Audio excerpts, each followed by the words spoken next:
S'intéresser à un homme plus jeune, bonne ou mauvaise idée? Bonjour à toutes, j'espère que vous allez bien. Je suis contente de vous retrouver dans cette nouvelle vidéo pour vous parler est-ce que c'est une bonne idée ou non de pouvoir fréquenter un homme plus jeune, notamment quand on a un certain âge ou que tout simplement on est une femme qui est plus âgée et qu'on fait une rencontre un jour qui nous perturbe et qui nous transporte. Ce que j'en pense en tant que coach et comment est-ce que je peux vous aider à cheminer par rapport à ça. Je m'appelle Chloé Mercart, je suis coach, maître en programmation neurolinguistique et praticienne en hypnose ericksonienne. Et depuis 2019, grâce à l'entreprise S'aimer Plus que j'ai créée, j'accompagne toute personne à développer et à déployer sa lumière et sa puissance intérieure pour améliorer sa relation à elle-même et sa relation aux autres. Si vous n'êtes pas encore abonné à la chaîne YouTube, je vous invite à le faire maintenant en cliquant sur le bouton rouge s'abonner en bas à droite de cette vidéo et en activant la cloche des notifications pour recevoir tous les matins une vidéo à 8h. Sachez également qu'une formation offerte est disponible pour vous.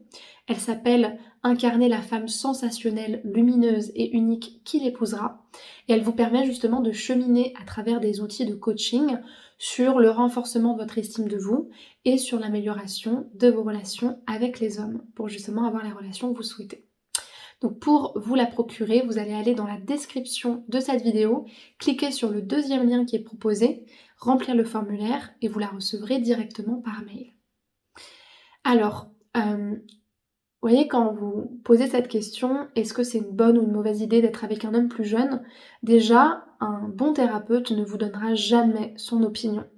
Parce que tout simplement, la carte n'est pas le territoire et que ce qui est juste et bon pour vous ne l'est pas forcément pour moi en tant que personne.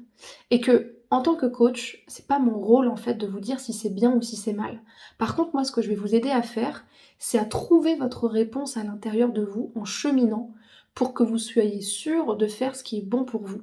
Donc en fait, déjà, est-ce qu'il y a des choses qui sont bien, profondément bien et profondément mal? Ça, je pense que c'est quelque chose de très personnel et que, en fait, on peut tout à fait avoir une relation avec un homme qui est drastiquement plus jeune et que ce soit parfaitement aligné et que ce soit très bien pour nous.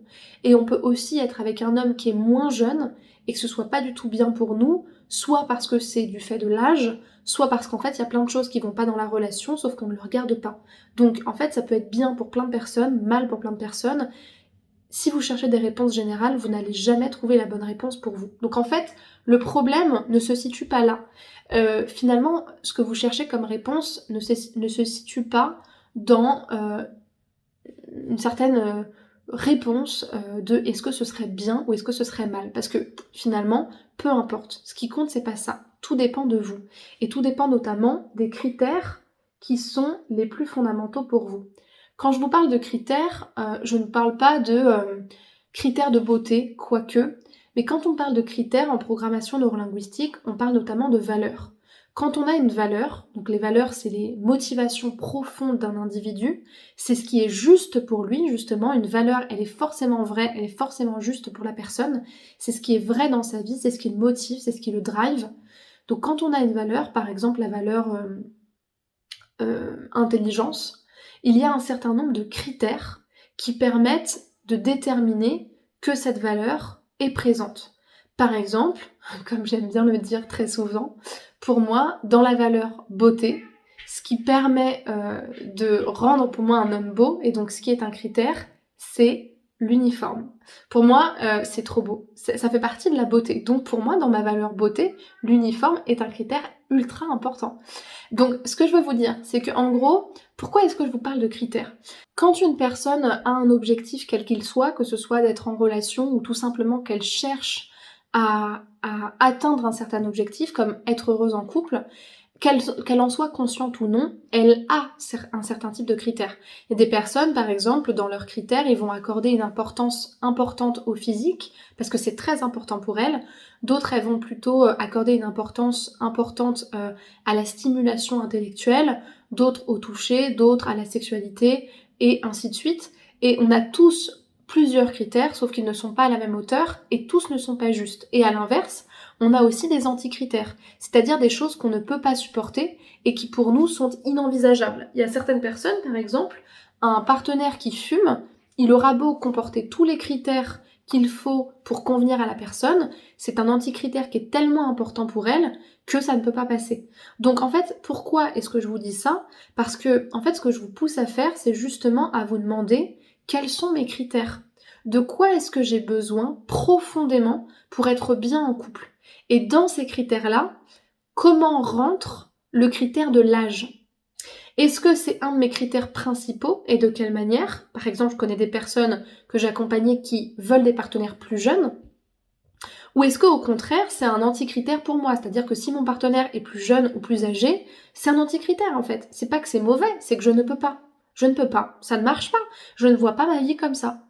Et peut-être aussi que l'âge sera un des critères ou un des anti-critères, mais que ce ne sera pas un des critères ou anti-critères prioritaires. Et c'est là que c'est intéressant. C'est que en fait, c'est pas ou bien ou noir, ou blanc ou mal. C'est que en fait, généralement, le critère, il fait partie d'une certaine considération. Soit on aime, soit on n'aime pas. Mais par rapport à d'autres critères plus importants, ça peut passer. Donc en d'autres termes, si vous êtes avec un homme qui a 20 ans de moins que vous, et que vous êtes bien avec cet homme-là, et qu'il y a tous les critères qu'il faut, la question qu'il faut vous demander, c'est jusqu'à quel point la question de l'âge est importante et prioritaire pour moi. Si elle est prioritaire, vous ne pourrez pas être en relation avec lui et vous ne serez pas bien avec lui.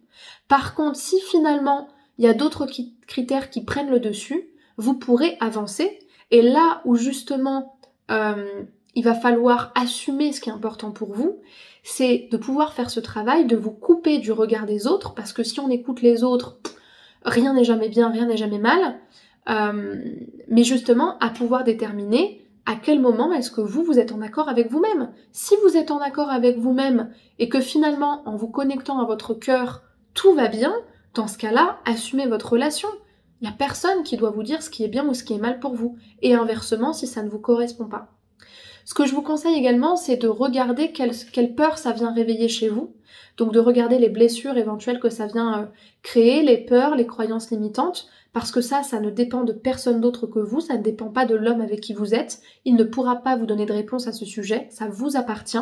Et généralement, c'est très peu lié à l'âge, mais plutôt à ce qu'on pense de nous-mêmes ou aux règles qu'on se fixe, éventuellement aux croyances des autres aussi. Et puis aussi se demander quel risque est-ce que vous êtes prête à prendre? Je vous donne l'exemple d'une femme que j'ai accompagnée, qu'on va appeler Sabrina, qui était avec un homme de 10 ou 15 ans plus jeune qu'elle aimait énormément, il n'y avait pas de doute là-dessus. Mais par contre, elle avait peur que, avec le temps, il se désintéresse d'elle et qu'il aille chercher une femme plus jeune alors qu'elle aurait mis du temps dans cette relation.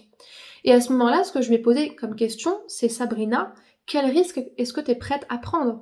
Est-ce que tu vas prendre le risque de t'empêcher de vivre une histoire d'amour par peur de souffrir, ce qui peut être légitime, hein. Moi je suis personne pour lui dire ce qu'elle doit faire, ou est-ce que tu es prête à prendre le risque de souffrir plus tard parce que tu auras pris le risque de vivre ton histoire d'amour? Tout est une question de risque dans la vie, il peut se passer tellement de choses que de toute façon, la fin est la même. Donc j'ai envie de vous dire, quitte à crever, autant faire des choses qu'on aime, quoi, et qui sont alignées avec nous. Parce que si on vient questionner Père Paul Jacques, pareil, on n'est pas sorti de l'auberge. Donc hyper important de prendre tout ça. Donc voilà, je trouve que c'est quand même des bons éléments pour se questionner sur qu'est-ce qui est juste pour nous et pour trouver nos réponses intérieures. Donc faites l'exercice des critères et venez questionner les questions des peurs, des croyances limitantes. Et si vous voulez plus d'informations à ce sujet, allez regarder la vidéo sur l'insécurité émotionnelle qui sort ce mois-ci, où je vous donne beaucoup plus d'outils pour traiter justement ces insécurités. Merci pour votre attention.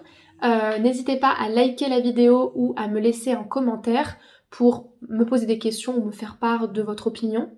Et puis également, si vous souhaitez être coaché et être accompagné, à pouvoir justement prendre un appel gratuit avec moi qui dure 15 minutes, dans lequel on va faire le bilan de votre situation et voir si le coaching peut vous aider, et à ce moment-là, placer une séance pour commencer à travailler ensemble à travers un accompagnement de plusieurs séances sur votre situation. Donc pour ce faire, cliquez sur le premier lien en description de la vidéo et justement remplissez le formulaire en choisissant votre créneau. Et puis pour terminer, rejoignez-moi sur Instagram, Facebook, TikTok, Spotify. Vous avez tous les liens pour vous connecter à mes réseaux en description pour pouvoir tout simplement me suivre et avoir plus de contenu au quotidien. Prenez soin de vous et à bientôt pour une prochaine vidéo. Au revoir.